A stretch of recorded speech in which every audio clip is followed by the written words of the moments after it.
hate to bust in, but I'm going to spacing or something. go ahead and call the meeting to order since we have quorum. Start by asking for approval of our minutes from last meeting. So moved.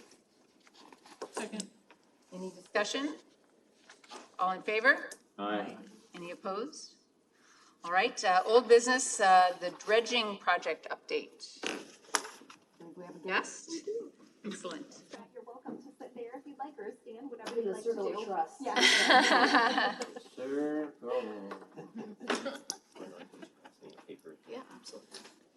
My name is Scott Clements. I am the Vice Commodore down at Lindsay. I've been down there since I was probably 6 years old, so this is my second stint on the board down there. Mainly, I got back on to deal with this project. I started working on it back in late July of last year when we found out that there was federal money that had been earmarked to do the dredging project. I don't know how much detail you want me to go into. Start with the fact that I had to get the dredging permit because they allowed that to lapse the year before and get all the DNR approvals and stuff like that. There's a lot of paperwork and red tape to go through from a federal standpoint before it can get approved. I've been working with a gentleman named Dave Randall at the Corps. He's my primary contact as far as arranging for the project itself. We're planning on taking it to 8 feet for sure within the marina. There's a possibility we might be able to go a little deeper depending on how the project goes and the amount of funding. The one thing I found out was the funding, the contract for small harbors was only for dredging itself and not for the hauling. So I've been working with them for the last 3 months to get them to make a modification of the contract to allow us to use the funding to do the trucking as well. I've got verbal approval, still don't have the signed documents yet, so that's not official, but they did do another sounding in the marina a week ago, and they're estimating, I think, 18,000 cubic yards that they want to take out at this point. So, And where will that go to? I've got an approval from Quad City Waste Management. You know where the steeple gate is out? If you go around that corner and down, I can't remember the name of the street, but you take a left, there's an area where they are putting fill in. They said we can dump as much as we want out there. So it's a little further away than I wanted to go. The Corps, in working with the contractor, is going to come up with cubic yards and trucking based on mileage. So if the city has outlots or anything where they want a certain amount, we can dump it in multiple places.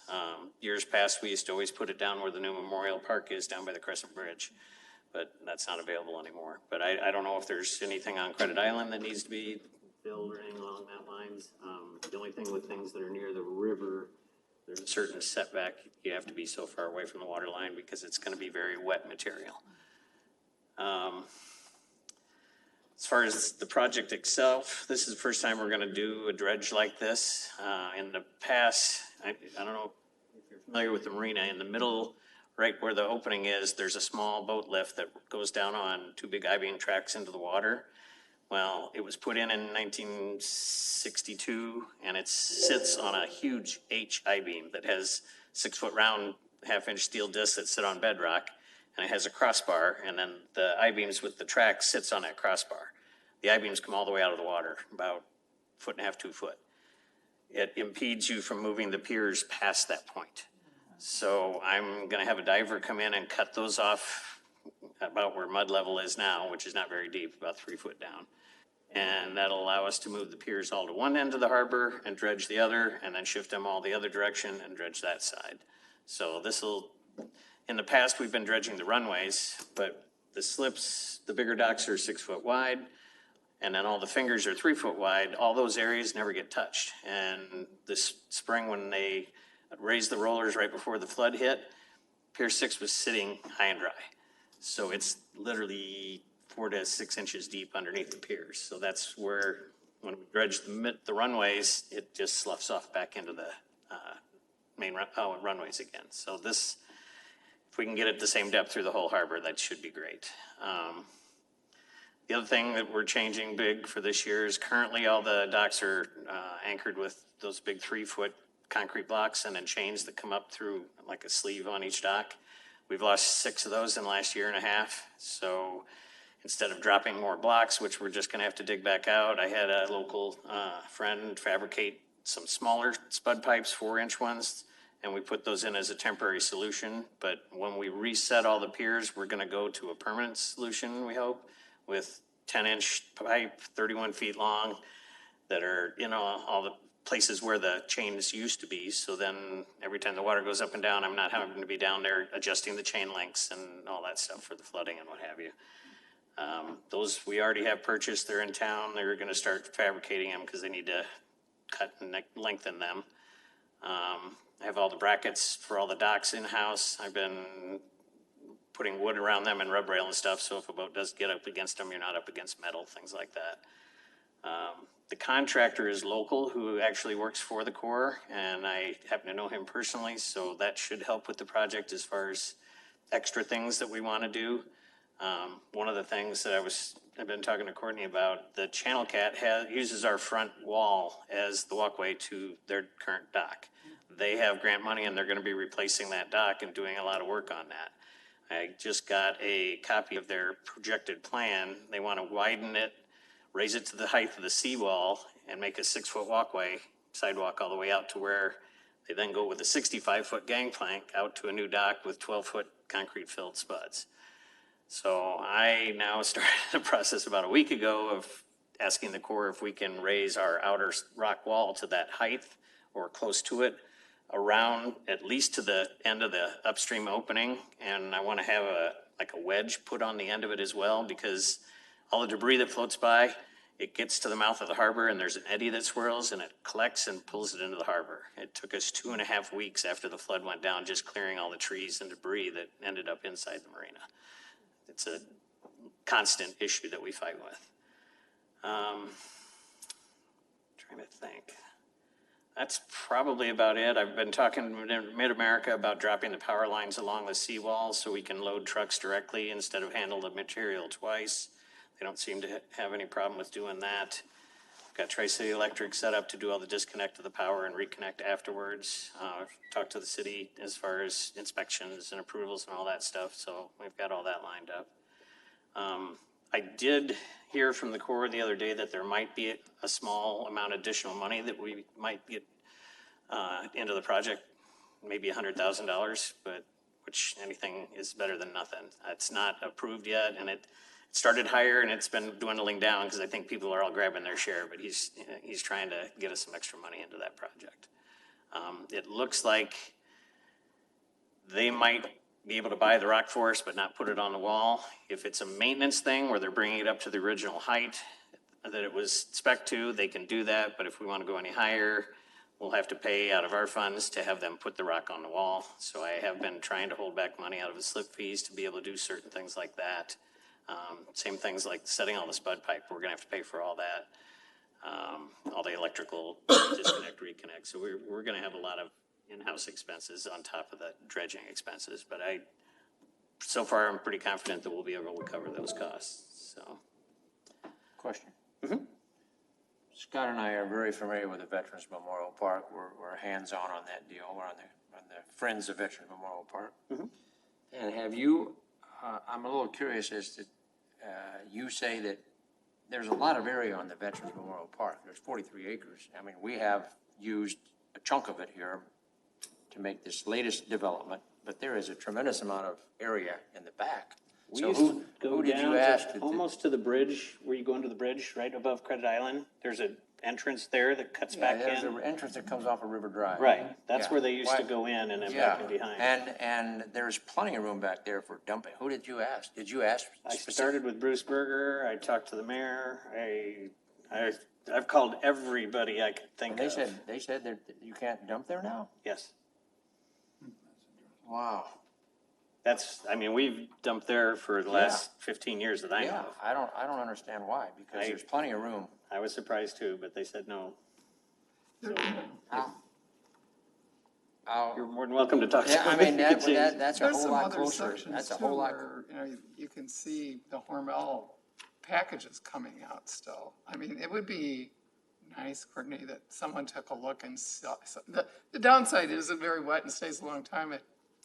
takes a while to dry. But there's gotta be sections, and it may not be inside there, but it might be as you go around. The bike difference path. in this dredging material from the past is, the past we only went down foot and a half, and that's the very soupy stuff. When you get down below that, you get into what they call hard pack, and it's pretty firm. It's not dry by any means, but it dries out 6 to 9 months to where you can come in with a end loader and spread it. So Seems like it, that would be helpful. I don't know. Be helpful for our park, Yeah, for yeah, fill, I think so too. Yeah, topsoil especially, It it's would very be- good topsoil. Yeah, maybe Courtney can check. Yeah, maybe you and I can connect and we can just Sure. kind of loop around just one more time and then give a report back as the to- closer, the better, because that Yeah, shortens that's our right. trucking load, which means we can Yeah. spend more on actually getting Yeah, material exactly, out. that's what I'm thinking. This is 2023 fiscal year money. It has to be, the work ticket has to be done before the end of September. So I've been working with him. He's gonna write the ticket like the 28th. We're gonna start staging equipment at the marina in that first week of October, and I'm making everyone get all the boats out of the slips by the 15th so we can start work as soon as possible. I mean, the conversations on like where to kind of put the fill, like about when were those conversations had? with the city. I Oh, think she means with the city. when I started talking to them, it started last fall. Originally, we were hoping to do it last fall, and then Congress didn't approve the budget until early this year, and then we were gonna do it this spring. And I found out that if we are the first project, we have to pay the Corps' mobilization fee, which is $250,000. So don't need to be first. we're waiting till the fall because they're already mobilized and we don't have to pay that. I just wonder if, You wanna follow up? I can follow up.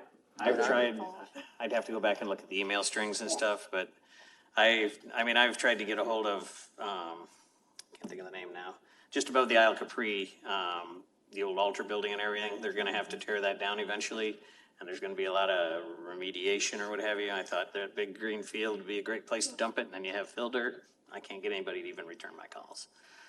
I've talked to a lot of local people, but the Corps says they're too close to the river, so you can't do that, so, We'll follow up on the possibility of Veg Park. okay, that would be I'd like to great. see it on our green lawn. well, I'm just curious, given the time frame and the possible, imminent flood of the spring, and now we've been in the opposite direction, if maybe if that could have been part of it. Yep. Yeah, I'll follow up for sure. Okay. What is the life of this project? How long will the dredging last?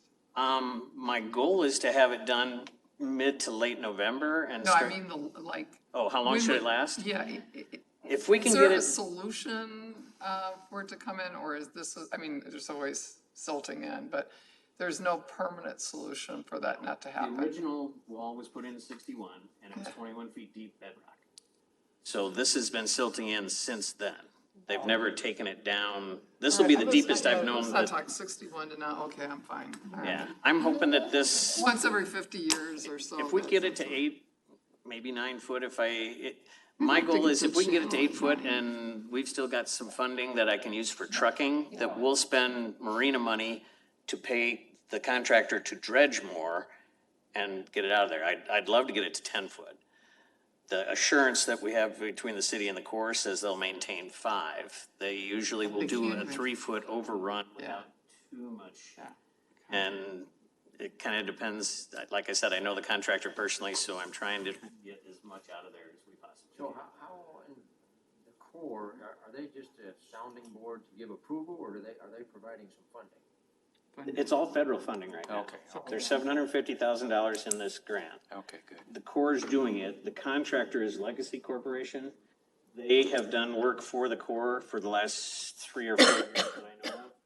And when I found out that they would be in the area and could possibly be the ones doing the work, I've asked them to allow us to use them because I'm gonna pay them out of our fees to set our spud pipe and all that stuff, because he's gonna have his equipment there. Okay.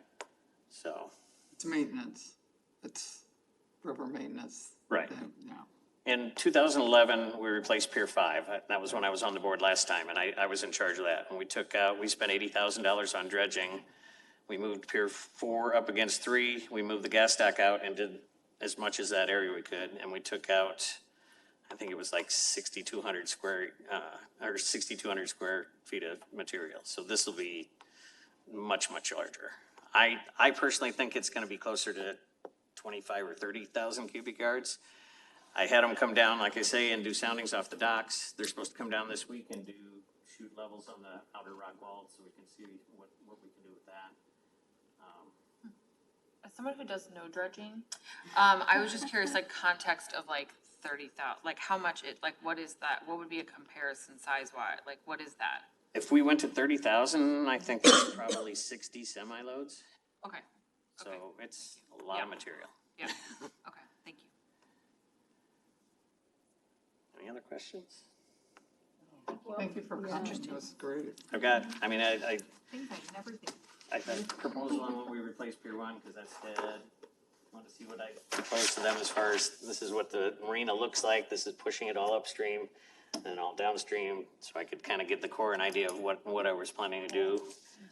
This is the original configuration of the Pier 1, which we're tearing out, and I want to make 3 smaller, these are Bs, As, and then jet ski drive-ons, because the bigger slips, there's not enough room between the 2 piers to get a big boat in there unless you're a pretty good driver. We haven't had a lot of people that want to do that. So your decks go up and down on the poles, that's what they do?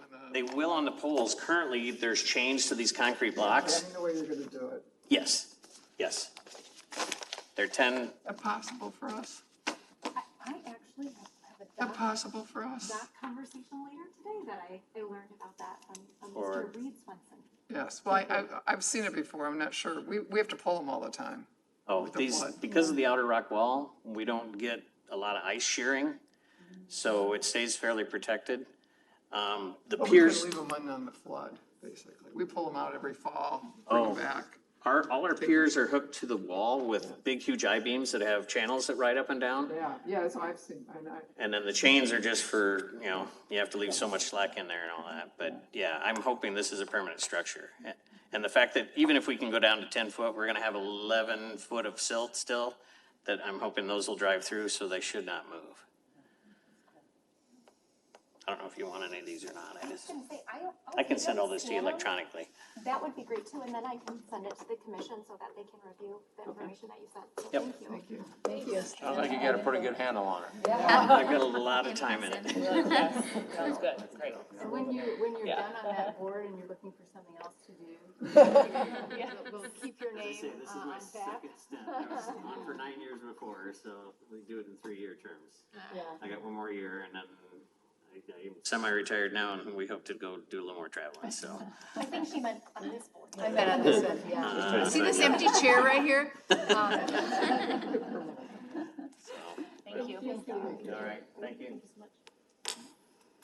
All right, new business, the Main Street Landing. I think we have another guest. Mr. Clay Merritt, you are ready to go. Sure. So, good evening, everyone. My name is Clay Merritt. I am the Assistant Public Works Director for the city. So Courtney asked to do a little update to this commission for the Main Street Landing project we have. So before jumping into where we are today, I kind of want to take everyone back a little bit for context purposes.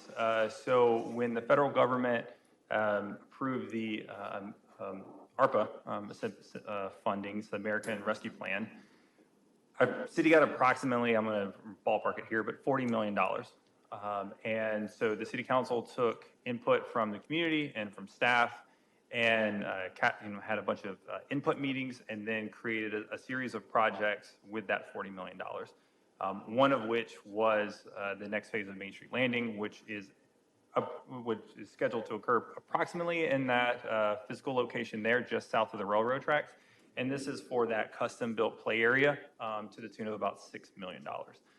Now, after that occurred, then probably a year and a half ago, we were made aware through Canadian Pacific that they would be merging with Kansas City Southern, or it was a proposed merger at the time.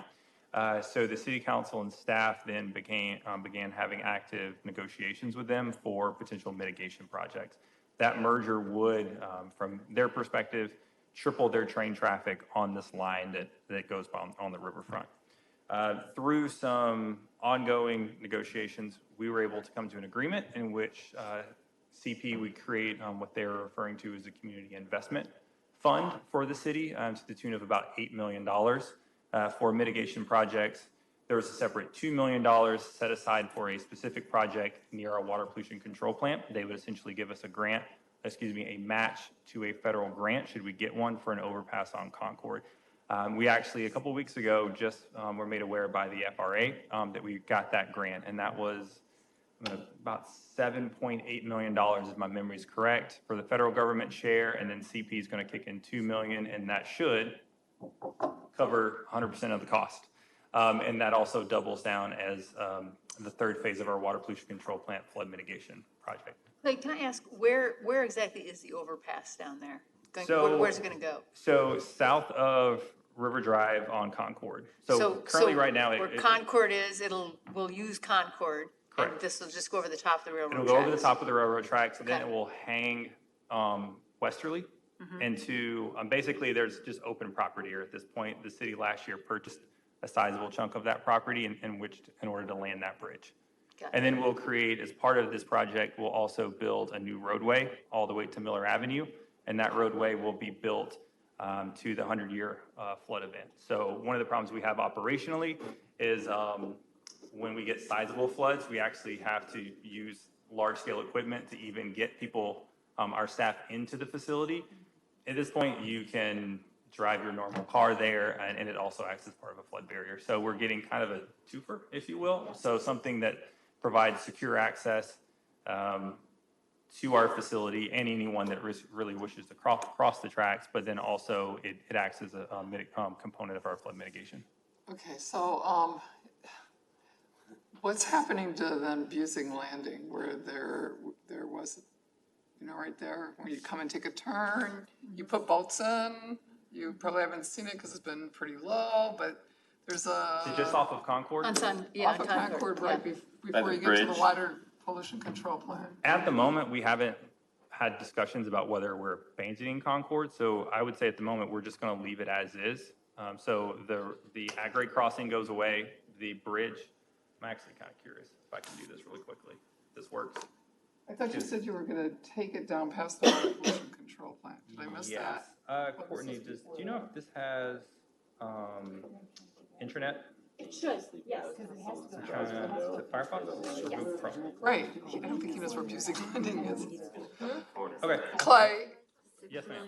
Busing, the landing is before you get to the very first street that you would turn to go to the compost facility on Miller? the south side of Concord. Okay. You go across the rail, you take a turn, there's a road right there. Right there is where we put boat docks in. Okay. And we didn't do it last year. One of the problems is the slough's getting so filled.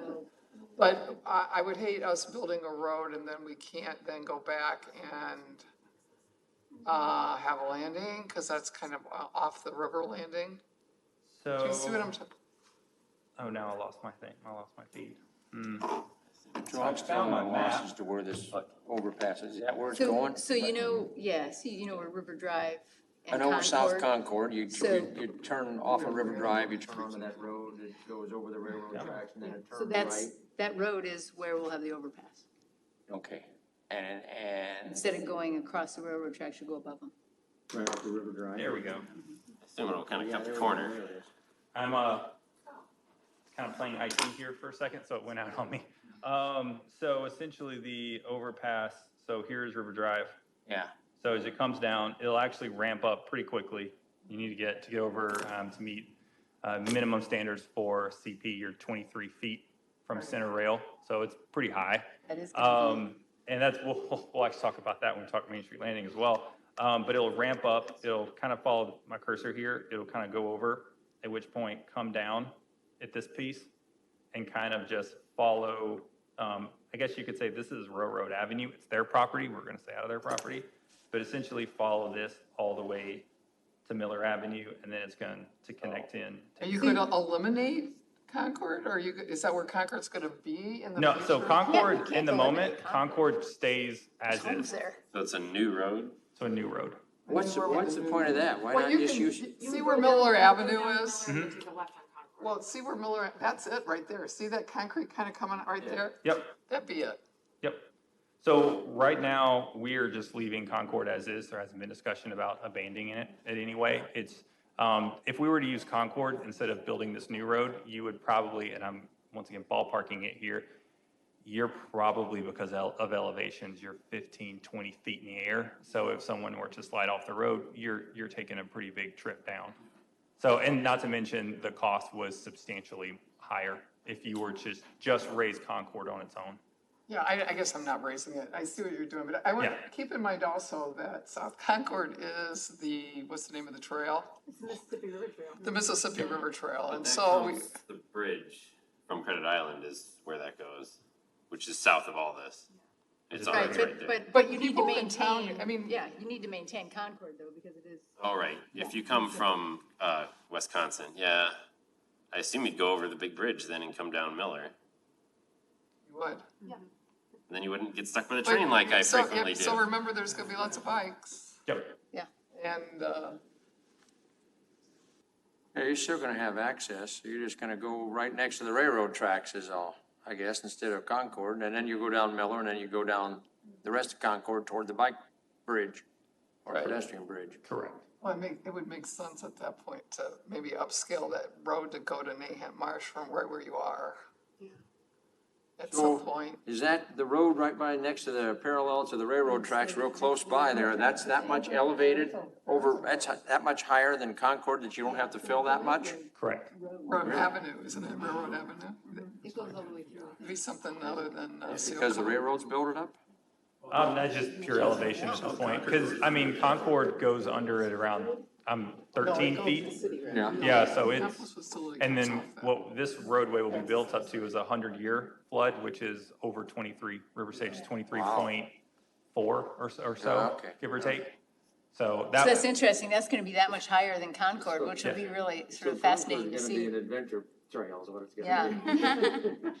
currently Be right. like a jungle, yes. it'll grow over. How Nobody will is use it. Miller coming into that? That'll be, I'd love to see the, So how Miller is actually getting raised as well. well, how's it gonna, is it gonna go straight down then into Concord? Yes. It's gonna get, I mean, it's raised at some point and then it'll grade itself out. You quick grade, because that's not very long. Yeah, What I was that's thinking gonna what be he's very saying though interesting, is yeah. the railroad up by the tracks is so much higher that it's not gonna be like 10 feet higher than that. No, it is higher. Because essentially we have, and sorry, Courtney. No, So the first phase of water pollution control, which is about a $12.5 million project, it builds a berm basically from Wapello on this side of the compost facility, comes around, kind of follows the tree line here, goes underneath, hits here, and then basically goes up to Miller Avenue and then stops right about here. And that's a full berm that's built to the 500-year event plus 3 feet. So FEMA and core standards. That's existing now? That will be built next year. Currently, right now, the design is done. We've been sitting around with the core permit process.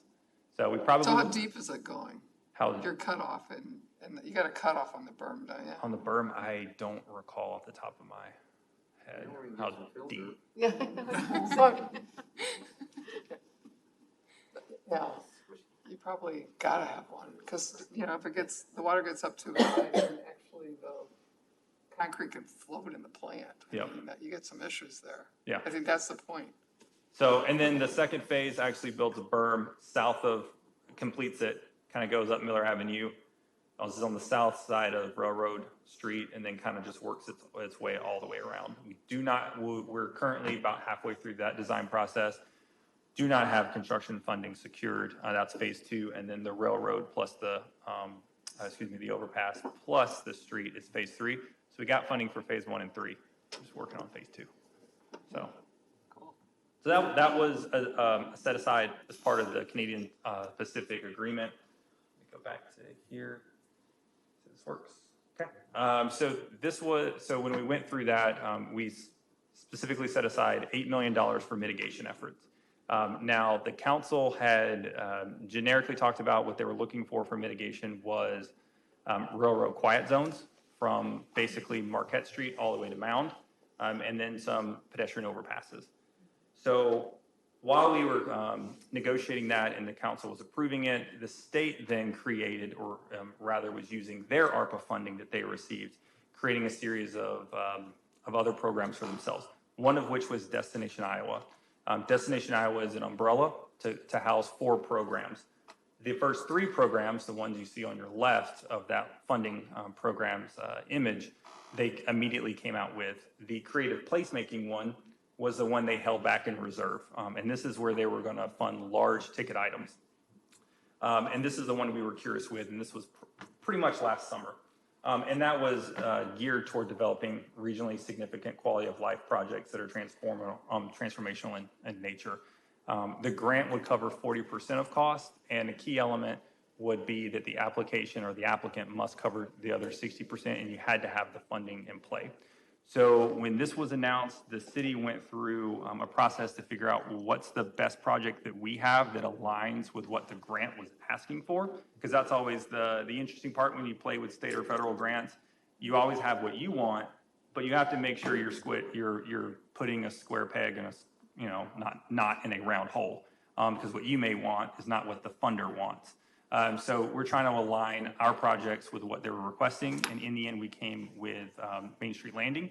We then reached out to several outside partners to see, does their project align with ours, and then more importantly, can they raise the 60% funding on their own in order to jump in with us? The Figgy actually was able to do that, and they were able to raise a significant amount of money in a very short amount of time span, and so they were on our project. I don't want to, that sounds like they just had funders there. It's been a project that has been the wishes of 4 very large funders for like 15 years. So they've been waiting for it. So it was a great capitalization on the part of. And I was going to say, I was going to not talk about their project because I don't want No, to we don't want to butcher it. You would probably be far better than I to talk through their components. So how it would work, and once again, this is purely the city's component. We would take $6 million of the city council's approved ARPA funding for Main Street Landing, $6 million from the community investment from CP, which would be a pedestrian overpass and the quiet zones. So projects we were already going to do. With the ARPA project we were already going to do, and then that gives us $12 million. You take that $12 million and you can leverage that into $8 million from the state, which would give us a total of $20 million. Now, you add the Figgy's component on, and we got up to $24 million for their particular project. But just for our particular one, it's $20 million. So we submitted the application, and late last December, we were notified that we were awarded that particular project. This is the conceptual scope of that grant project. So as you can kind of see, my cursor isn't wanting to do it. So, but you can kind of see we kept the heart of the ARPA project, which is the custom play features. We added in interactive water features, skating elements, the pedestrian bridge you can see going over River Drive, over CP, that goes underneath the Sky Bridge. We have quiet zones added in, a new bathroom or restroom facility, internal circulation path. We're going to have substantial amount of lighting to augment what we are doing, or what the Figgy is doing, but also built into the scope is new and improved lighting at the Sky Bridge. That is in desperate need of some repair, and I think we use probably 8 to 10 primary colors, and so I think we can do better. And so we're going to make sure that we can do that as part of this particular project. So quite a bit more added in there, but those were the elements as we presented in the grant. You need any fill? Well, I don't know if it's the correct fill, to your point of how often how long it takes, but we are looking around if there's any standard like fill, because there will be a substantial amount in this project. Yeah, I think you should look at it. Yep. I wrote a note down. I mean, you got a lot of green grass area that isn't going to be, that you might be elevating. Part of the council's directive was that this has to be flood resilient, and one of the strategies we have for flood resiliency is to elevate the land. So we're going to have strategic landforms in there to help protect these elements. And then also, even if they do get underwater, that they can just be sanitized, washed off, and then we continue on our normal path like we do with other riverfront properties. So this is as the project as we went forward for grant application, just to give you like next steps of where we are. So we have hired a design firm, an internationally renowned design firm. Their title is Sasaki. They've done a number of riverfront park projects, significant ones, and they've done ones on riverfronts that have flooded. So they're aware and they've done this before. So we're not starting over with someone new. Part of that initially, and I'm rewinding back to last summer and fall, we did public input sessions. We then submitted our grant. We saw, even after submitting the grant, we did a second round of public input sessions, trying to get a better flavor of what we're particularly building or designing.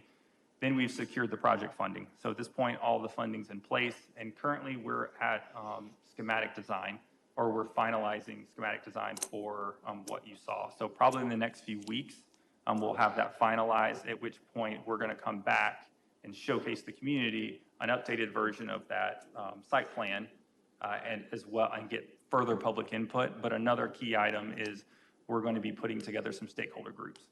So Clay, who's on the team that's doing all the schematic design? It's just weird to me there's not a person from this group involved in sort of the foundational, like, conversations about that. I mean, if we're stewarding the riverfront, this seems like sort of an obvious place to have somebody involved in that. Yep, so since the beginning, so since even when we went back to the ARPA scope, and even as we started growing the grant, so myself as the lead, but we have a core group of people. Chief among them is Courtney. So she's been on the team since day one. And then Chad Dyson, our parks director, and Zach Peterson, who's a landscape architect with the city. So that's been the core 4 people from a city perspective that's been on this from day one. Clay, I have a question as well. I know it's been talked about. I know for a fact, I've talked to a couple of council members, and I have been singing this song for quite some time, but I'm an advocate for putting a building at the end of the Sky Bridge.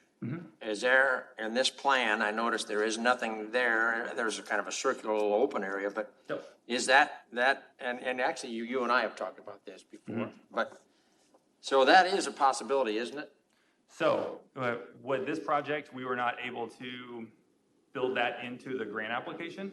However, what we can do with this project is set the table to make that more of a success. And so part of it is we're going to be bringing in Phil to help raise that area up further. So should any private development wish to come in here, that's a cost that they don't necessarily have to bear themselves. Yeah. So it makes the site a little bit more buildable, maybe and more intriguing for their purposes, not to mention we're gonna build a $20 million park directly to their east, which hopefully also generates further interest instead of having a building sit there by itself, which is what it would currently be if it was there today.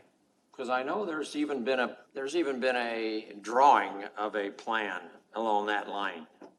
And I'm sure you've probably seen it as well. I have actually not seen that plan, but I know 2 very reliable sources who have, and they said it's pretty awesome. So that is definitely, what you're saying is you're preparing the site so that, and obviously it's going to be a private developer, but nonetheless, as you said, we want to set the table so that that person, whoever that entity is excited about putting that there. And that is, in fact, something that we, I hope, want to do. So so this is the concept photo again. When we're only a couple weeks of getting through the schematic design, this will be a new version. This is the older version of what we've had. I will say we are incredibly conscious of ensuring that we do not put limitations on that space, and that we would have a developer come in and say, oh, you can only do this because we've crowded you in. Yeah. So we're being extremely conscious of that, but part of this project is to bring in Phil for that area, shape it up, make it look nice, and then therefore it's a little bit more attractive just from a land perspective, not to mention all of the improvements that will be happening as part of the project. Okay, so it definitely is on the radar. Absolutely. Okay, great. So Clay, it didn't fall on deaf ears, I hope. You know, we worked really hard to keep Brady Street open with the railroad as it is. So if a restaurant came, that would be the place where they could load their food in and out. And I see you also, that is where you have the extension of the walkway. Is it high enough still to get trucks into a building that would be on the other side of it? Yes. Okay. So So you're really, you've got it all down. This is good. This is all good. So always trying. just one more thing. I mean, we talked with the mayor and the city council of how the commission can be a little bit more of an ambassador and a helper on these projects. And instead of just being in stakeholder groups, when you bring this back to the public, it would be nice if we could be brief. We could then be at your public meetings. We could help you staff those meetings.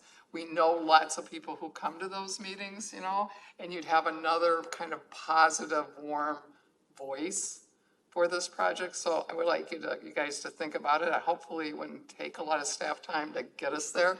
But if you understand, it'd be nice to be that part of this project, because I think it needs a lot of lifting in terms of the entire community. I would say absolutely. Courtney and I have already talked about this, and that's our intention, is to do that. We certainly don't want to try and do that ourselves.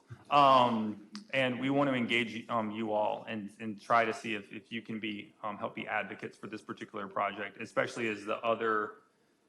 Taking a concept that everyone looks at is one thing. So what we're doing now is we're drilling down into what that actually means. So what the grade levels look like, how that looks like in a 3D model, to see like, okay, are the fill levels of what you think look like? Well, when you're at a ground level and suddenly it's so much higher, you're like, yeah, that's not what we're looking for. That people will not react favorably to that. We need to change things up. Even something simple as where the utilities for this site development will happen. Where do they go? Where do they go in coordination with our public utilities that are already in the ground? Because we'd love to put a building or restroom in a location. Well, that doesn't work out with the other stuff that we have. That works for conceptual stage, not for schematics. Right. So then you start moving things around and shifting. So I feel in the next coming weeks, we will have a much more defined version, and I hate to say this, but in reality, instead of just drawings on a map. And so that way we can then come to you all, and then we can then actually start pushing it out to the public, because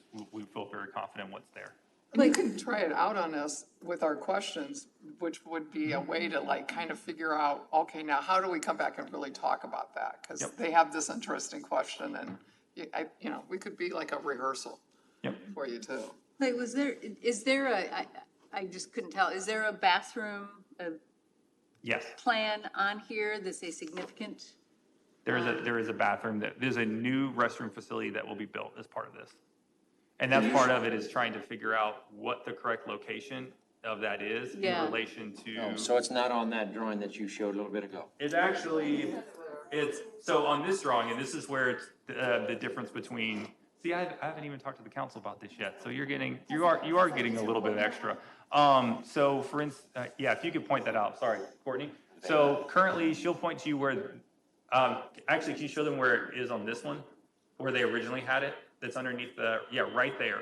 So they actually built, as part of, as the bridge is going down, they actually, as part of the bridge, they built, or they envisioned the restroom, whatever, plus a little extra facility. And then as it ropes down, it would land on the roof, and then it would continue.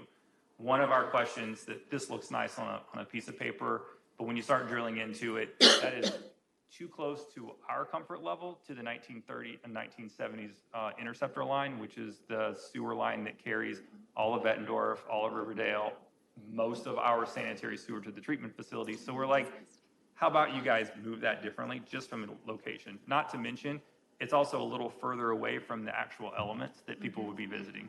So, I mean, things like that. So it is moving to a different location.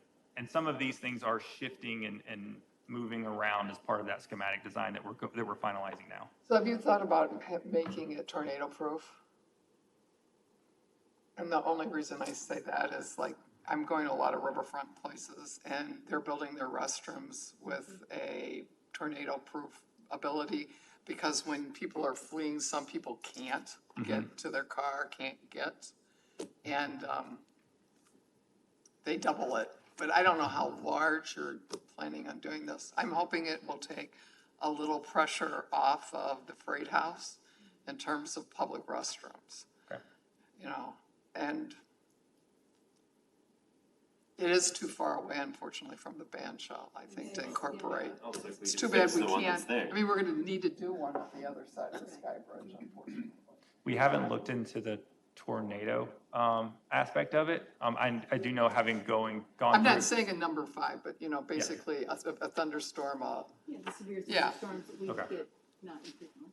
Well, I mean, seeing as how Courtney showed, we are pulling it much closer to the river. So it's going to be built sturdy enough, surely, that when it floods, when it gets water on it, that it's not moving, it's not going where. So, it will be sturdy. It's not going to be, and tell me this disparagingly, it's not going to be one of those CTX restrooms that we put in parks, if that makes sense. That's $40,000 to $50,000 in price. It'll be a much more sturdier structure.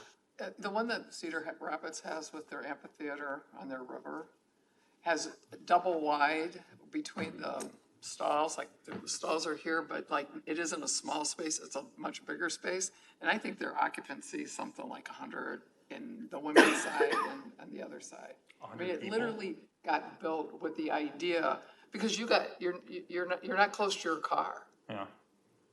I mean, you're not, and here you could be close to your car unless you have an issue of getting there fast enough. So to your point, we are looking forward in the next realm of public input to Yeah. get you all involved, to create those stakeholder groups. And it'll be a series of things. And one of the good questions for all of you is what that public input process looks like. I mean, we can do our standard thing of, we have all of our social media platforms. We've already done a number of events last year at the Freight House, at Skybridge, but then part of it is asking you all, what are other elements? Courtney and a couple, and Chad and Zach, they went to a couple schools, to get different feedback from kids to the YMCA. So we're thinking of different things, and one of the things we're going to ask all of you is, are we on the right track? Should we keep doing those things? Should we be doing things differently in order to get that input from the public? Because all of this looks great, but we actually need to start defining what those things are. So I'll use another example. So there's going to be a unique, like custom-built play tower. It's going to be 2-3 stories tall.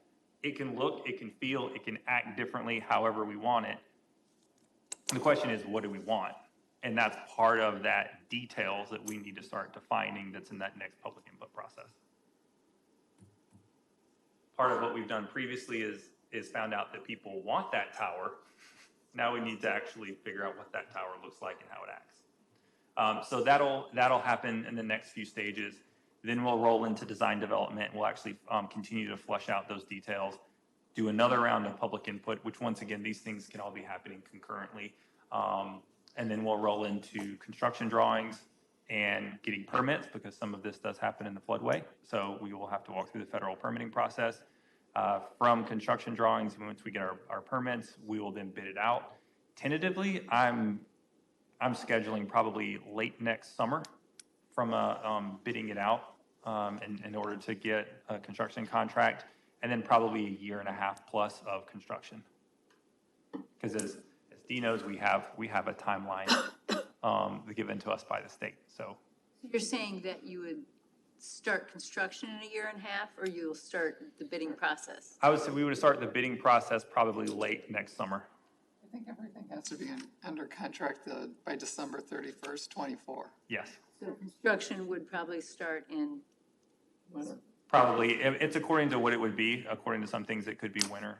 Some of the other items might be, and it's good to get under contract because there'll be, and apologies if I'm using our industry language here, but there's shop drawings of what the actual elements that need to be.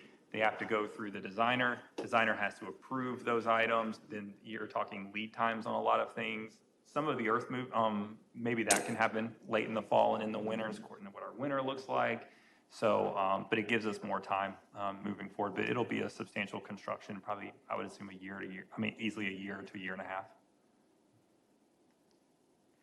I'm curious on working with Sasaki, have they or what, if they've given some kind of feedback or what feedback they've gotten from other flood-prone areas about kind of what works or what didn't, or maybe if those cities had adjustments they would have made or lessons learned, or has that been much of the dialogue, or is it just we're kind of subject matter experts and? So one of the things is, I think the one in particular I'm thinking of is Cincinnati, the one that floods often, that they designed. And so they've taken some of the things that I think design-wise, and this is what's interesting when you talk to people in the higher-ranking international firms, I think that they liked what was done, but a lot of the takeaways that could you do it differently is from the operational side. So how much it'll cost more on the upfront, but can we make things more flood-proof that instead of just constantly having to take things away, that is a burden to either our public works staff or our park staff. So that would be one of their recommendations, is as much as you can put in as permanent infrastructure, that's your best case. And then once again, can you make those key and strategic and critical landforms as you can get up? Because I should know this, but the vast majority of our floods are under a certain river stage. And so therefore, if you can protect from, 93% of our floods, you call that a win. And then when water does get on it, you make sure it can just be washed off and sanitized, and then it's good to go. That's kind of what we're thinking of. And that's exactly what we're gonna have to convince the public that we're gonna do, because that's the very first thing you always talk about when you talk about developing the riverfront. Oh, it floods, why are you gonna put millions of dollars on our plane, it's gonna flood every year? So, I mean, that's what we always hear. So that's why we can be advocates if we know that that's exactly what we're planning, and that's why we need to be briefed so that we can be ambassadors to say, hey, look, we're not just throwing money in the river. We've got a plan here, and we're gonna make this work, and it's gonna be great. Two largest directives the city council gave us was it has to be flood resilient, and then we have to be able to maintain it. Yeah. And so that is another thing that we're working on as our core group, is figuring out the things that we are building, what's the maintenance plan, and if we need additional resources from a parks perspective or Riverfront Improvement Commission, that those resources are provided to you up front, and knowingly that this is what we got ourselves into. And that's one of the directions we got, and that's pretty loud and clear. So another thing is we look at through this is what's maintenance heavy, what is non-maintenance heavy, and then what we can do. But I would imagine that we'll be adding staff just to support this development, which should occur. Yeah, one thing that I would add that Clay kind of touched a little bit on is, while I wouldn't call any of these setbacks, there have been points in this process where we've had to pause for a minute. One of them being, when we originally got the ARPA grant, we then a few months later found out about Destination Iowa. And so then you kind of pause the process in terms of schematic design. So even though we had Sasaki wrapped up in a bow, ready to go, we had to pause in order to get ready for our plan and our grant process in terms of a Destination Iowa.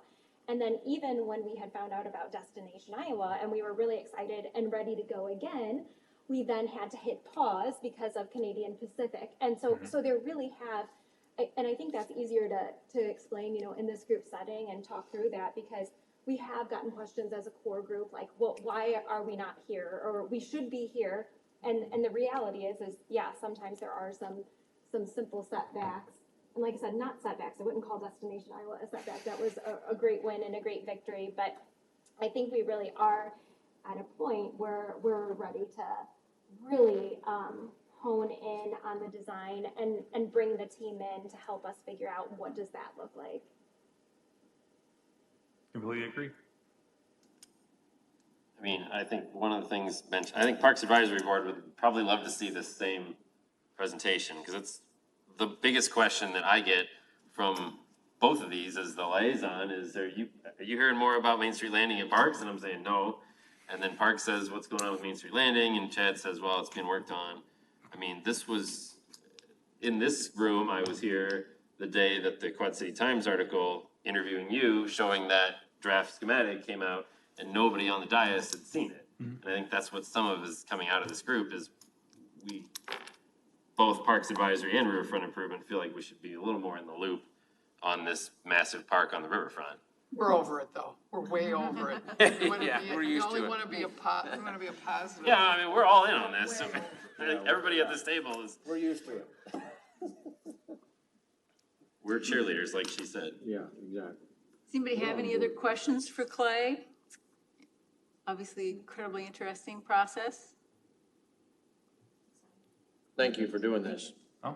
It's been an interesting one to be able to. I think the most unique aspect is stacking non-regular city money on top of non-city regular money on top of other because for instance, I know Riverfront developments always, as we go through the CIP process, which I think is one of your next topics, is trying to prioritize that against everything else in the city that's being prioritized. So to be able to use non-CIP money to something of this scale, it's very difficult to reach back and figure out what that looks like. So it's been really great to walk through that process and see it actually become a reality.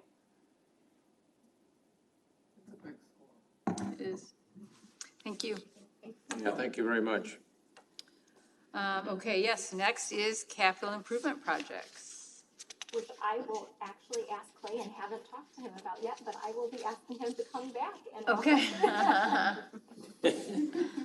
I think do we have a preliminary list that maybe you want to just talk through what our process will be, Courtney? Yeah, so, I went ahead and met with Mallory. We were kind of talking through just some next steps. And so really what our next steps would be is to go ahead and evaluate some of the projects that maybe have been submitted in the past, and then also look towards our facility and maintenance manager. He has a list of recommendations that he would like to put out in terms of CIP projects. So he'll be providing us that list while we're also evaluating past projects, and then putting those on a combined list. And then certainly if there is anything that falls outside of the preliminary list, we want to make sure that you all add that on, so that way we can have some discussion on it, go through a voting process. I believe that you all have done that in the past as far as I have seen.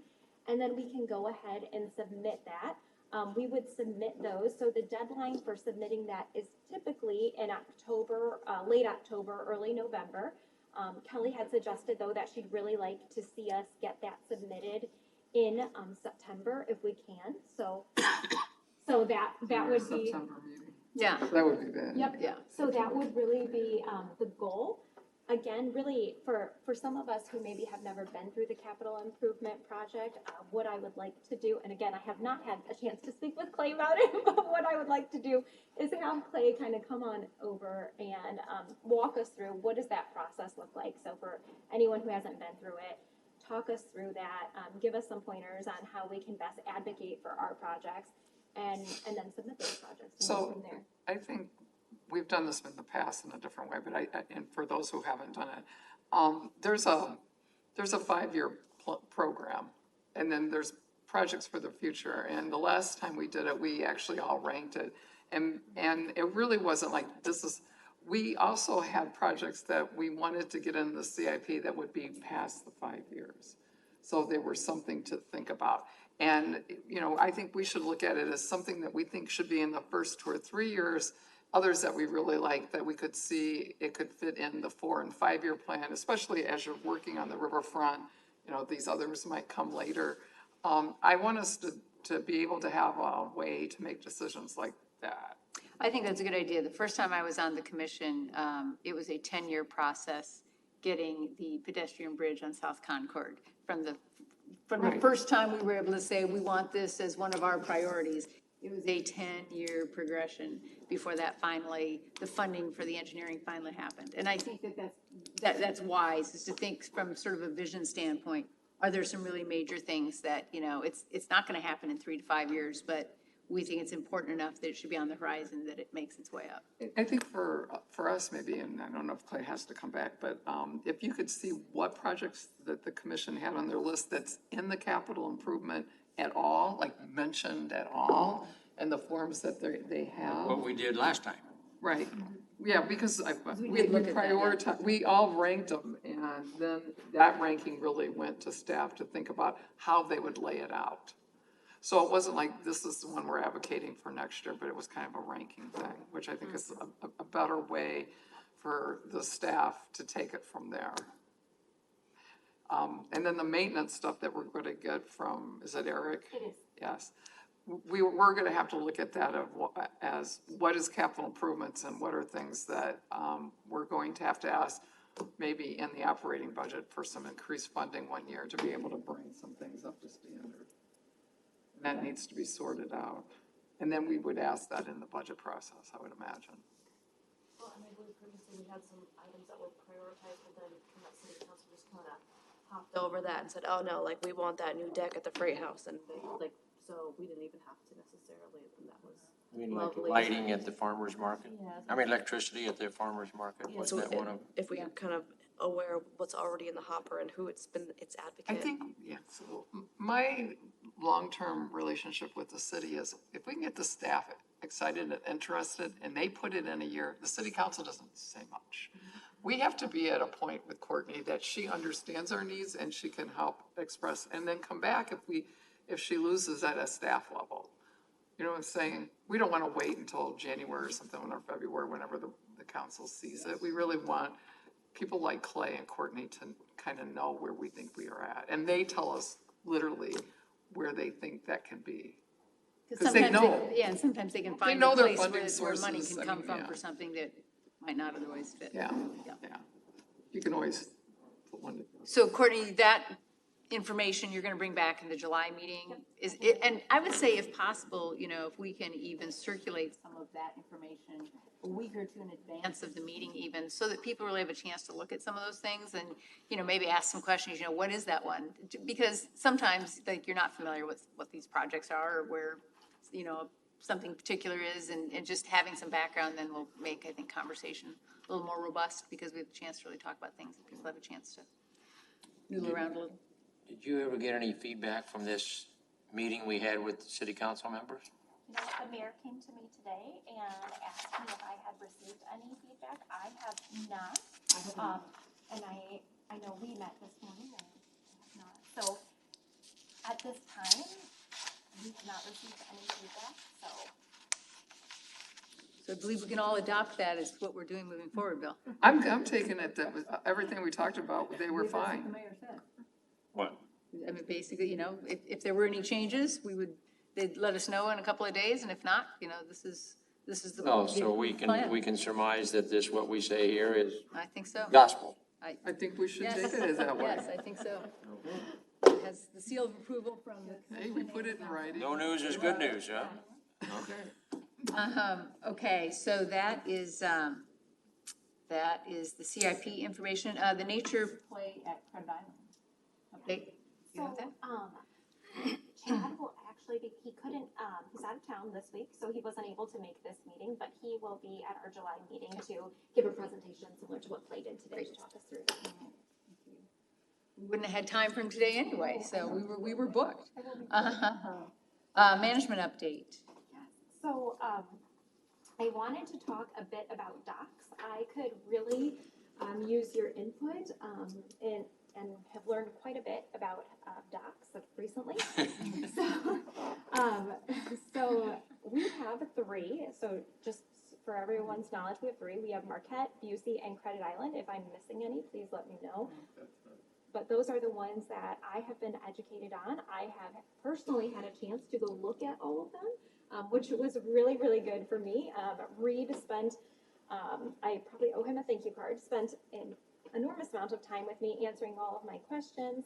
And I wanted to give you all the status on what the docks, what the status of all the docks are currently, and then whether or not repairs are needed, and then how often we want those in the water. And you'll kind of see what I mean here in a minute. So for example, Marquette, docks are currently in place. Some of the connectors are broken. So similar to what Scott previously was talking to us about at Marquette, he has the same system where when the water rises, these can move up and down. However, at a certain point, you do have to take them out and disconnect them because at a certain point, I believe it's not tall enough and they will go floating in the water, is what my understanding is. So when the flood does come, we do have Mr. Swenson go ahead and remove those for us for a fee. The fee is it's about $1,000 and it is very time intensive.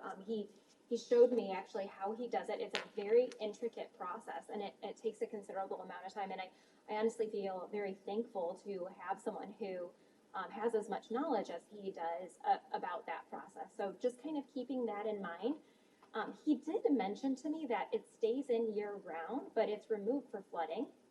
My question was, and this was something that I wanted to check in with the DNR, but wanted to check with you all. Do the docks have to be removed during certain months of the year? Are they able to stay in the water all year round? they're able to stay in the Yeah, water. longer. the only thing you have to worry about is like, is ice, Froze. if they don't, if they need, if, as long as they're moving up and down, they won't freeze in. Okay. And I think that they don't freeze in, and at least not in Marquette. That's good to know. Okay, BUC, currently, they are not in use. Docks are wooden, repairs on replacements may be needed. And then, he had a suggestion, so using the plastic docks from Credit Island. So there were docks at Credit Island. They have not been used since 2018 apparently. So he would suggest actually moving those docks to Busey. But I wanted to bring it to the table here and just kind of see what your thoughts were on that, what you've done in the past, what you'd like to do in the future. I think, That's off of Concord, that's the one that we saw right off of South Concord. here's where I Like where they Near do where the the motorcycle motorcycle is. racing. use those docks, or So we Concord. use those docks, and I think Parks needs to be involved. We need to, we don't, I don't think we know enough to answer that for you. Again, I think we thought about like Busey being like buying new docks, but you know, the channel's not really deep. What can it be used for? And then off of Marquette, you know, would it be better if we had something that was just letting kayaks go out? Or, you know, I'm going in a whole nother field that I think should have a discussion before you have this discussion. No, in the Busey area, it's actually really beautiful, in that particular area. When he brought me over there, I was like, this would be really neat for kayakers. This, I mean, you're right. And it's you do very see a lot challenging. of kayakers and rowboats and things will go use that space. Right. And that is a good space for that purpose. Right. Fished a lot, there's a lot of fishermen. Yeah, Yep. and it's a, it is a place that I do think that you could revitalize and actually make a really nice spot. So I think it's something to think about, and maybe that is, if you want to suggest for me to go ahead and see if we can connect with Parks or some representatives from Parks, and maybe Christopher can help me arrange that and talk through that. Yeah, and I know they also have those kayak launch things I've seen Yeah. online where you can kind of pull yourself. We have one at Marquette Street. Didn't we buy one of those once? Yeah, we did. Yeah, well, Marquette, But I I remember. don't know how expensive each one is, but I feel like one could go at each of those or. It was there last year. I thought we had one, we bought one of those, didn't we? Yeah, As someone who Marquette doesn't gonna- kayak, I know what you're talking about, which means the only way I know what you're talking about is because we approved to buy one. Or maybe it was never bought. You know, maybe we no, it talked was, about- it was, Okay. it's, They have but one it's at only Marquette Street. Lost Grove or whatever too, don't Oh. they, I think? Or Lost, whatever it's called out there at the big lake. No, that's, as a wannabe kayaker, that's exciting to me, but I haven't I gotten am a out there. kayaker. So did we buy one or not? Yeah. Yeah, They so, do, yeah. so wouldn't the Busey, wouldn't that be the best place to put it instead of Marquette? Marquette's just too Marquette's busy. terrible, that's, Fishermen going out. yeah, Busey would be a better Busey would be a location. lot better. Why do you say no, Dee? Well, because I think we did that because of like River Action and them doing the flotilla, and there are kayaks that go from there to Credit Island. So I think someone needs to kind of review all of that. And I think at Busey and Credit Island, it might be so calm that there's less need for it. A special kayak launch rather than, Yeah. because That might like, be true. I watched two guys just last week put in off of Credit Island under the pedestrian bridge, just off the shore in a fishing kayak. I mean, it was no big deal because it's Yeah. calm and backwaters as opposed to Marquette. Marquette's not. You'd want every assistance you could get probably to launch. I don't foresee myself kayaking there. Maybe anything. some research to be done on that question, Yeah. to get sort of a holistic view of all of our, Is the I don't Marquette think- one gonna be in good shape by Ragbri though, I assume, if anything is messed up there? Oh, yeah, so the Marquette one, I actually already went ahead and, requested that the broken connectors be repaired and we pay for that. Those kinds of decisions, I generally, like, if it's broken, I'm gonna make a decision to go ahead and fix that as long as it's under a certain spending threshold. But in terms of like Busey and Credit Island, I think one thing to just consider, and again, totally your choice, but I think it's a shame that we have these pretty good plastic docks that are just sitting in a Marquette storage building. And so just something to think about, that you have this resource that could be put out in the water. It would be put out at a cost, so it takes, like I said, $1,000 to go ahead and put it out for the season. And it is, time to remove it if it floods, but again, you have a sitting resource there to consider. So just kind of, as you think through this, think about that, and if you do want me to act on getting something put back, I'm happy to do it. I just need direction, and I think maybe I can get direction after further. I think that with that, I think you really should talk with the Parks Director and ask them. I think I would follow their lead. If he thinks that it is an asset for the recreation area of Credit Island, because Busey is there too, that I think we But they're should. not anywhere right now. I just, do we know why they were stopped being used? I don't, that's. That would be the first But question it to may- me. It may have been a flood pullout and then they just never got put back in. I think that's it. You know, I think we ought to put them in. I think we ought to put them in. I mean, it's almost July. It shouldn't be in a shed.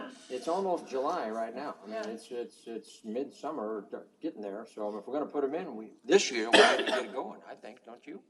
Yeah, I mean, I think it's worth finding out what's the more highly used space that they should be put in at. Is that Credit Island or is that Busey? I don't know which one has more use, but. Well, I think if you kind of advertised it too, then people would know, oh, it's there. Yeah. I mean, because there aren't a lot of places you can safely get a kayak into the river, and you wouldn't want to go off Marquette because it's the current and everything. That's We've like, got them for both of them. We do, don't we? I mean, and they're sitting in Well, a storage shed. There's What's the one, point? sounds like there's one set of plastic docks, and then there's currently wooden docks at Busey that are broken and unusable. So you actually have, technically you have two sets of, plastic, if you will. So we have the one at Marquette, we have one in a storage shed, that is for Credit Island, and then we have a set of wood docks for Busey. So technically, we have 3 sets of docks, one of which only are being utilized right now. But did you say the wood docks are? The wood docks would need repair. Oh, So well. they do need repair if that's something that you want to move forward with. Well, if we want to get more use out of Credit Island, that's one way to do it, is to put the docks in, because people will use them if you put them in. Well, how about I go ahead and maybe touch base with Chad? Yeah. And just try to do a little bit more digging. And then also, I think that something that might be a talking point too is the cost analysis of what that would cost, right? Yeah. So in terms of the wood docks, or even if we would have to, if there would be any additional cost to the plastic ones that were from Credit Island. So I think that those two pieces of information might help guide us in the right Yeah. direction. Okay. Okay, how about a Red, White, and Boom update? Yes. Moving along? Yeah, so quick update on Red, White, and Boom. We're just really in the final stages of Red, White, and Boom. I actually have to show you this binder because it's crazy. But it literally has everything that we could need for Red, White, and Boom, or at least I hope so. But we have secured 20 food vendors. They'll be located on either Barterbeck Drive or in Quinlan Court. So we really had quite a few this year where we can put some down at Quinlan Court. We're excited to do that. We also have Identity Crisis, which I know we've had in years past, but that's really a fan favorite, so we're bringing them back. And then we are putting a DJ in Quinlan Court, just because we're gonna have food trucks in there, we want it to be lively and friendly. We have a kids zone, so that's something that, honestly, our Parks Department does a really, really great job in partnering with us for the day. They, hands down, take it from sun up to sundown. Junior Theater puts on these improv performances that the kids love. They do glow sticks. All of this is for free. They have face painters. I'm gonna butcher this, but it's a caricaturist. So, yes. So, and all of these things are free to the community, which has been great. The other thing that I wanted to share with you all, because as part of the Riverfront Commission, in terms of the project account that we have, we do spend a little bit of funding for Red, White, and Boom. It technically is a Riverfront Improvement Commission event. And so, and we do market it that way, but one of the wins this year, and it was just a fantastic win because oftentimes it is the Riverfront Improvement Commission who are paying for the porta potties. In years past, I saw, we had a donation from the Outhouse. They want to provide 100% sponsorship for all of our porta potties and wash stations. That's about a $3,000 savings. holy smokes. Yeah, $3,000. And we even asked for more than last year. So last year they were not a sponsor of ours. This year they for nothing at all other than us. We posted on Facebook that they were a sponsor of our porta potties this year, and I'll be doing some signage. But just a huge win for us and a very nice one. So just wanted to share that one. Ragbri update. Yes, so, so it's anticipated we'll have 30,000 riders for the final day, which is July 29th. The city, just so you know, we sold approximately 350 parking passes for city parking ramps.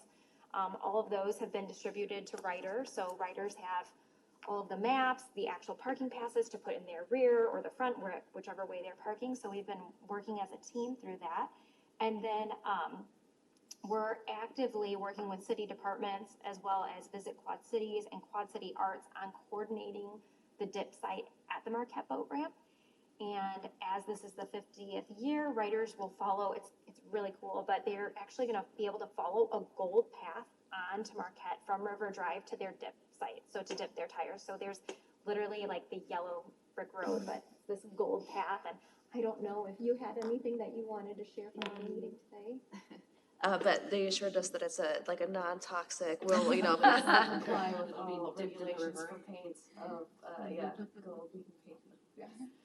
But it's astonishing how much work Visit Quad Cities has put in and really just, taken over a captainship. And so it's been interesting to kind of get updated. But it's just a really tremendous opportunity for Davenport to kind of show off how well we do. And one of the things I kind of talked about a little bit at the meeting was that doing Ragbri is an exercise in patience. You queue for everything. You have to be very, very patient and everyone knows that as the 50th anniversary, it's going to be really well attended. And so we're hoping that continues on with, getting to the dip side with our vendors, but they're doing so much with the activation with the, with live music, with a beer garden, and just coordinating all that. And then implementing some wayfinding kind of down to Farmers Market or into downtown are kind of things that they're looking at. So it does become kind of a full community event instead of just, grab your bikes and get out of town, because there will still, there won't be 30,000 people staying overnight, but there could be 2,000 to 3,000 people, and those are people that we want to really capture and be like, oh, Davenport, that was a cool spot. Like, I would like to go back there. So, on the route in, does it go onto the bike path at all? I don't think so. So it stays on 61 the whole way, and, is there any beautification effort, of any type for us? Big curtains. And I say that as a person who lives right there, so, I drive that almost every day. I'm just curious if there's. Didn't address that specifically. There were some kind of talks about Ragbri looking for something to do on some of the more industrial areas too. Because there really is a section that's just incredibly industrial looking, and But that is interesting too, I will say, in a different way. But it'd be interesting. It'd be neat to have some info about that if you are curious about the world's largest pet food factory or something that you're going past. You're touring, you see all kinds of stuff across the state. And no, I think you're right. Like, give somebody a reason to find it interesting, right? Yeah. Is there something we can do to sort of spotlight those things in a really positive way? We know a really great sign. I would be happy to. Put up a sign, this is interesting. I know. And, just, the Burma shave thing, some fun concepts to, And that's a big thing on Ragbri, the Burma shave specifically. Yeah. The signs that entertain you as you ride. Well, and actually Gwendolyn brought up a really good point about that at our meeting in terms of making sure that as riders are coming in, that you have signage. So I think the example that she gave was like 5 miles to the best burrito, and then showcasing the business that, has the best burrito. And I thought that was really, really neat. And I think, I really think that idea is gonna get stolen right away. Well, they do, it's all over the route the entire time. There's so much signage around, and so the riders really come to expect it, and that was just something riding the last couple times, and I mentioned that I was struck by the lack of that, but it's like, oh, like you're not gonna stay here anyway, so we don't necessarily need to point you anywhere. But it definitely should be a priority because there are a lot of really amazing things happening, and we should call attention to those. Yeah, and also sometimes if it's like a particular place that is, has marks their own, maybe like a series of 4 or 5 different signs at a couple mile intervals, then by the time you get there, you feel like you already know them. That there's like this sense of familiarity where you've seen their sign, it's just kind of subconscious, and so now you feel kind of at home, and I think that's kind of what we want. Yeah, I mean, and the farmer's market will be going that morning, I assume. I mean, there's a lot of, and I know they're looking for volunteers. They have a really nice sign-up site. And there's also volunteers the Friday before, like the week before, because people are coming in, some are camping and some are parking their cars. And I'm volunteering that week because I'm busy on Big Saturday with the Bigs. But Chris, you stole my thunder, so. sorry. I'll go ahead and I'll send out the link. So yes, if you would like to volunteer, we need as many volunteers as possible, so we'd love to have any of you to come and help us out. It'll be a big weekend. It is good. All right. Expense report. Right. So really, our expense report is pretty standard. There, you will notice that we go ahead and in the comment section, we put what the expense is for. So you'll notice that that project account is getting used in terms of our summer concert series, business cards for our new Riverfront Community Engagement Coordinator, our standard Iowa American Water, and then our pest control services that we have over throughout our building. Yeah, I was wondering. I was looking I was at that impressed too. by that.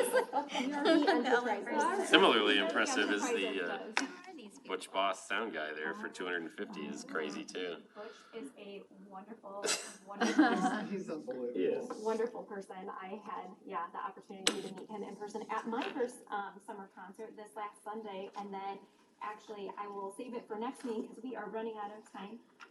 But I will talk a little bit more at the next meeting about the cruises, and I had an opportunity to learn quite a bit about that and have some ideas that I want to pitch to the commission in terms of how we might be able to get involved and help them out. So Without, not trying to put an extra burden, but do you have the schedule of all when the cruise ships, both of them come in? I absolutely do. If you could Yeah. get that out to us, I'd appreciate that. Yeah, I looked at it all last year. It might have even been on the website last it year. is. It's on our website right now. Oh, it is? But I am happy to send it to you. That's not a problem at all. I like to be there when The Vikings coming I to think that's super cool. Next, I'd like to be one of those we tour have guides. the park liaison report. I don't know, Chris, if you have anything? I'll keep it brief. Parks is checking on the possibility of adding a second sheet of ice back at the river's edge instead of the turf, which has been requested by many people for a long time. Party in the Park, it's not Riverfront related, but it's outgrown neighborhood parks. So now they're having them at larger parks and only doing 4 a year, which is a good problem to have, that it got so big and so popular that they couldn't have it at your little tiny 2-block neighborhood park. And then we got an update on the ARPA updates, and they talked a little bit about Credit Island being reopened. The lodge is still not fully reopened, at least as of our meeting, but it will be, so that's about it. We don't have any public with business. So our next meeting is July 25th, which is during RAGBRAI. I am going to be on RAGBRAI, so I will not, and you will be also. I am. I'm sort of wondering if we ought to reschedule that meeting because the outgoing chair and the incoming chair will both be absent if we do it on that. That seems like a bad thing. Can we go on the 8th? Oh, that's the 18th. Move it up a week? If the council chambers is open, or maybe go across the street. I was gonna say, yep, if it's not open, we can Go certainly across. go across the street, and then, is everyone available on the 18th at 5:30?